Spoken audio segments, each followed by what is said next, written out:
Hi అండి, నమస్తే, welcome to అప్పు స్పెషల్స్. ఈ వీడియోలో స్పైసీగా ఇంకా చాలా టేస్టీగా ఉండే కారమటుకులు ఎలా తయారు చేసుకోవాలో చూపిస్తాను. సో మనకి ఇప్పుడిప్పుడే వర్షాలు అయితే స్టార్ట్ అవుతున్నాయి కదా, చల్లగా వర్షం పడుతుంటే వేడివేడిగా కారమటుకులు అయితే తయారు చేసేసుకుందాము. సో ఇంక ఇప్పుడు ఇది ఎలా తయారు చేసుకోవాలో చూసేయండి. ఫస్ట్ అయితే స్టవ్ ఆన్ చేసి ఇలా ఒక కడాయిని పెట్టేసుకుని 4 లేదా 5 టేబుల్ స్పూన్స్ వరకు ఆయిల్ని వేసుకోవాలి.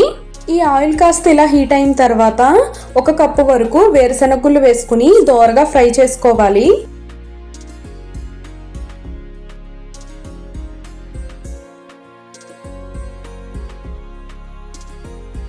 ఈ వేరుశనగుళ్ళు ఇలా కాస్త వేగిన తర్వాత ఇందులో 1 అరకప్పు వరకు వేపిన శనగపప్పు వేసుకోవాలి.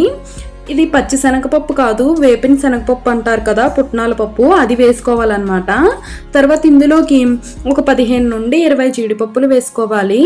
ఇప్పుడు ఈ వేపిన శనగపప్పు జీడిపప్పు కూడా మరో 2 నిమిషాల పాటు వేయించుకోవాలి.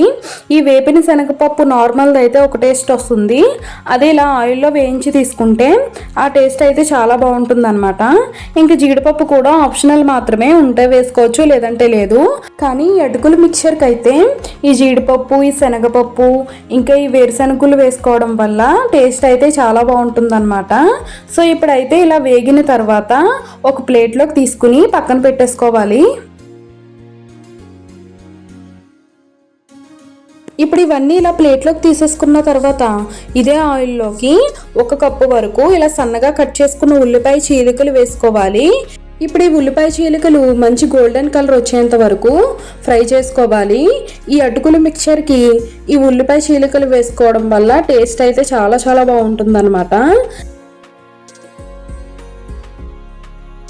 ఇప్పుడు ఈ ఉల్లిపాయ ముక్కలు ఇలా మంచి గోల్డెన్ కలర్ వచ్చిన తర్వాత ఇప్పుడు ఇందులోకి ఒక 3 రెమ్మల వరకు కరివేపాకును తుంచి వేసుకోవాలి.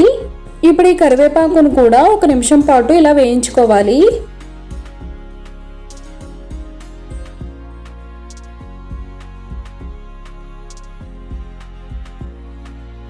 ఇప్పుడు ఈ కరివేపాకు ఇలా వేగిన తర్వాత ఇందులోకి ఒక 1/2 కేజీ వరకు అటుకులు వేసుకోవాలి. ఇప్పుడు ఈ అటుకులు ఇలా వేసుకున్న తర్వాత మంటను మీడియం ఫ్లేమ్లో మాత్రమే ఉంచుకుని ఈ ఆనియన్స్, ఈ కరివేపాకు ఈ అటుకుల్లో బాగా కలిసే విధంగా ఇలా కలుపుకుంటూ ఒక 5 నుండి 10 నిమిషాల వరకు ఈ అటుకులు క్రిస్పీగా అయ్యేంత వరకు వేయించుకోవాలి. ఇక్కడ ఈ అటుకులు క్రిస్పీగా అయ్యేంత వరకు వేయించుకుంటే మనకి వేసుకున్న ఆనియన్స్, కరివేపాకు కూడా మనకి ఫ్రైడ్ ఆనియన్స్ ఎలా ఉంటాయో సేమ్ అదే విధంగా అయిపోతాయి. ఈ ఆనియన్స్, ఈ కరివేపాకు వేసుకోవడం వల్ల ఈ అటుకుల మిక్చర్ మరింత బాగుంటుంది. ఇప్పుడు ఈ అటుకులు ఇలా క్రిస్పీగా వేగిన తర్వాత మనం వేయించి పక్కన పెట్టుకున్నాం కదా వేరుశనగుళ్ళు, వేపిన శనగపప్పు, ఇంకా జీడిపప్పు, ఇవన్నీ కూడా వేసేసుకోవాలి. తర్వాత ఇందులోకి మన కారానికి తగ్గట్టుగా ఒక 2 టేబుల్ స్పూన్స్ వరకు కారం వేసుకోవాలి. తర్వాత మనకి రుచికి సరిపడిన సాల్ట్ను కూడా వేసేసుకోవాలి. ఇప్పుడు ఇలా ఉప్పు, కారం అంతా కూడా ఈ అటుకులకి, ఇంకా వేరుశనగుళ్ళు, శనగపప్పు, ఇంకా జీడిపప్పు ఇవన్నీ ఉన్నాయి కదా, సో మొత్తం ఉప్పు, కారం అంతా కూడా ఇవన్నిటికీ కూడా బాగా పట్టే విధంగా ఇలా కలిపేసుకోవాలి.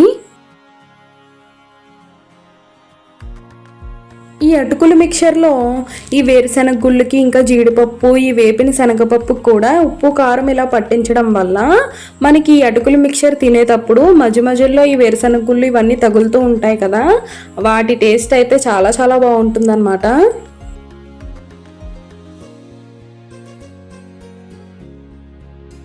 ఇలా మొత్తం అంతా కూడా బాగా కలిసే విధంగా ఇలా కలిపేసుకోవాలి. అంతేనండి, మనకి కారం అటుకులు లేదా అటుకుల మిక్చర్ రెడీ అయిపోయినట్టే. ఈ కారమటుకులు అయితే ఇలా వేడివేడిగా తినేయచ్చు, లేదా కాస్త చల్లారిన తర్వాత ఒక ఎయిర్టైట్ బాక్స్లో పెట్టేసుకుంటే 4 రోజుల వరకు మెత్తబడకుండా ఉంటాయి. మీరు కూడా తప్పకుండా ఇలా ఈ టేస్టీ ఇంకా స్పైసీ కారమటుకులు అయితే ట్రై చేయండి, చాలా బాగుంటుంది. ఈ వీడియో మీకు నచ్చినట్లయితే తప్పకుండా లైక్ చేయండి, షేర్ చేయండి. ఇలాంటి tasty, quick and easy recipes కోసం అప్పు స్పెషల్స్ని సబ్స్క్రైబ్ చేయండి. అలాగే పక్కనే ఉన్న బెల్ ఐకాన్ అయితే క్లిక్ చేయండి, అప్పుడే నేను ఏ వీడియో పెట్టినా మీకు నోటిఫికేషన్గా వస్తుంది. Thank you for watching.